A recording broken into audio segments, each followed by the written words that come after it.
Hi everyone, welcome to Tales of Dread.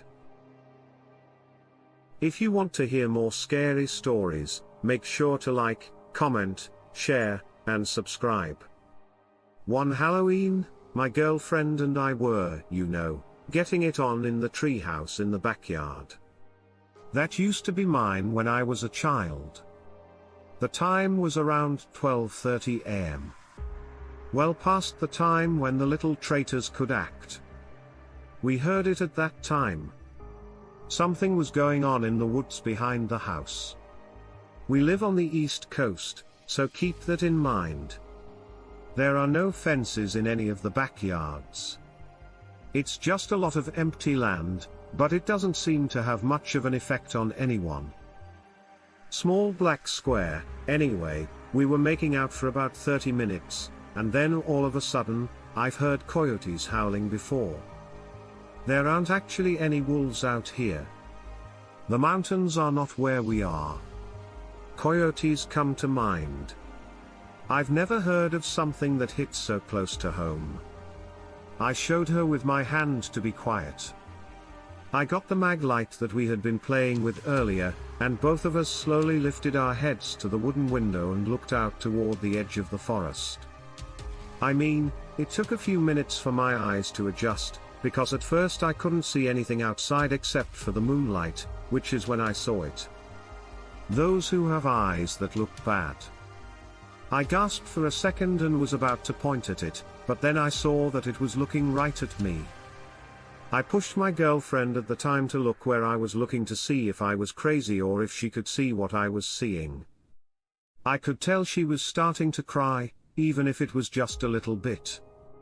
I rubbed her back and tried to reassure her that we were safe, since we were up in the tree. That made it clear to me that I wasn't crazy. She saw what I was looking at. "What are we going to do?" she asked. "What should we do?"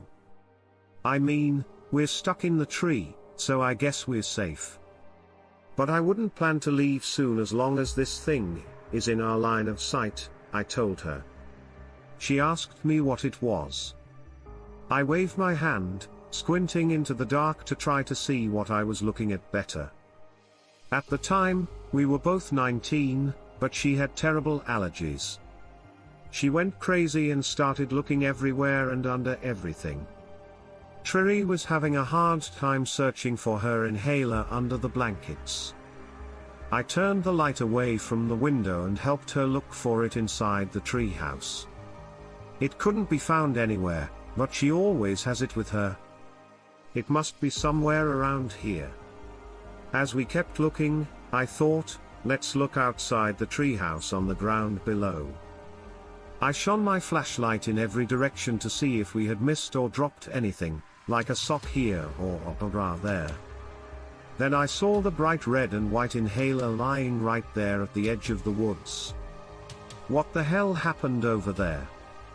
I pointed out where it was in the dirt and told her to look out the window. How did I not know? I asked, interrupting her.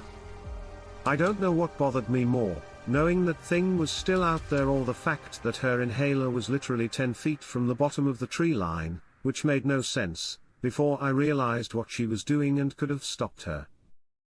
This broad was already jumping out of the treehouse and climbing down the wooden ladder to the ground. What do you have in mind? Come back here. I spoke to her in a whisper, but she didn't hear me. Instead, she kept climbing down the tree, skipping the last 2 steps. She jumped down and made a loud thud in the dirt, as if that wasn't enough to get people's attention. She ran over to the inhaler, leaned over to it, and started taking big breaths from it. I mean, I get that she was panicking and having trouble breathing. She was going to get that inhaler no matter what or who stood in her way. Until it did.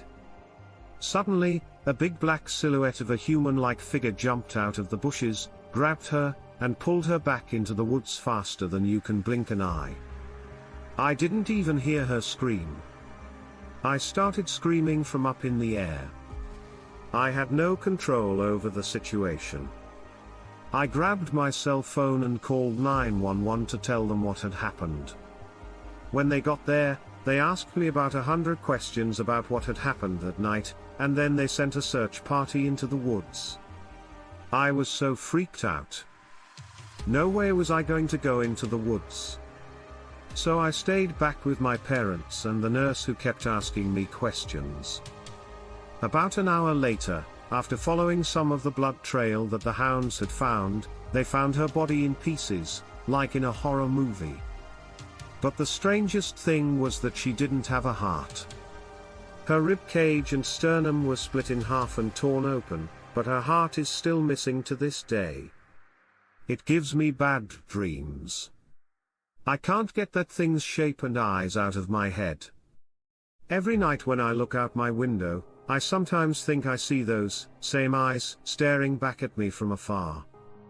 This happened to me when I was in high school in Wisconsin a few years ago. I'm not going to say what town I'm from because it's private, but the people around here know about the werewolf woods and how it's said to have, well, a werewolf. Of course, these are just urban legends, I used to say, until the day my friends and I went camping. Only a few of my friends and I were there. We liked going camping together, just the three of us, to get away from all the nonsense, homework, and parental control. At least this way, we could sneak a few beers and cigarettes in peace. We never vandalize or leave trash behind, because we always clean up after ourselves. We just like being alone, you know. To be honest, there isn't much else to do out here. Either you're a farmer or a fan of the Jock Packers, and neither of us was either. We're more like outsiders. We have our own little cliques and do our own things. Well, anyway, a couple of hours have passed, it was already dark, and we had set up camp. We were drinking a few beers, eating chips and leftovers from the night before, and just enjoying each other's company around the fire. Then we heard the noise in the woods. But this one didn't sound the same. For one, we were all pretty scared. It sounded like it was very close, and none of us had brought any weapons for self-defense on our trip. Not even a pocket knife, for crying out loud. God, we were so dumb then. We were all pretty quiet and crowded around the fire. I don't know why, but I thought we would be safer if we stayed near the fire. We looked everywhere to try to figure out where the noise was coming from. We could always hear brush being torn apart, broken branches snapping, and branches swinging back and forth. We didn't know what this thing was or where it was, but we knew it was nearby and could probably smell us. Then I looked over in the corner of the brush. I can't say exactly where it was because it was night time when it happened. But then I saw that it had red eyes, and it was looking at us. I have no idea what it was. Small black square, it was too dark to see what was going on. We didn't know what to do because we were so scared. We just kept looking at each other and trying to figure out what it was and where it was.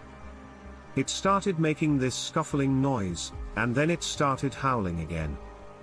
This time, though, it sounded like it was coming from all over the woods. I was really scared at this point, and I knew we had to get the hell out of there. Luckily, we weren't too far in yet, so I told my friends, it's time to go, just leave this crap, and let's get the hell out of here back to the car. No one disagreed with me. We all grabbed what we could and ran as fast as we could to get away from there. It took us about 15 minutes to get back to our car. I think we were lucky that night, because whatever was in those woods could have caught us easily. You never know what you'll find out in the wild. You're never really by yourself. I thank God that we got home safely, and let's just say that we never went back into those woods again. My father told me about when he lived in Puebla, Mexico. It was said that there were witches down there who could change into wolves, or at least that's what they seemed to do. At least some of this is just a story. But my father said that when he was a boy, he saw one of these things. He said that it looked like an old man with long, unkempt hair at first, but as he walked through the fields, its shape started to change. It looked less like a person and more like a wolf. It hunched up and soon started galloping on all fours. It got so fast that it went into the woods and was never seen again. But my dad said that he really did see that when he was out with his little sister. There were a lot of stories about them where they lived. They always talked about how it could change its shape and do things that regular people couldn't. I believe his story because I know from personal experience that there is a lot of Santeria and other forms of dark magic in Mexico, and that they still use them quite often. I'm not interested in going back to Mexico ever. And if you're smart, you'd stay away from it too, because it wouldn't be hard to disappear down there, and no one would know where to look for you.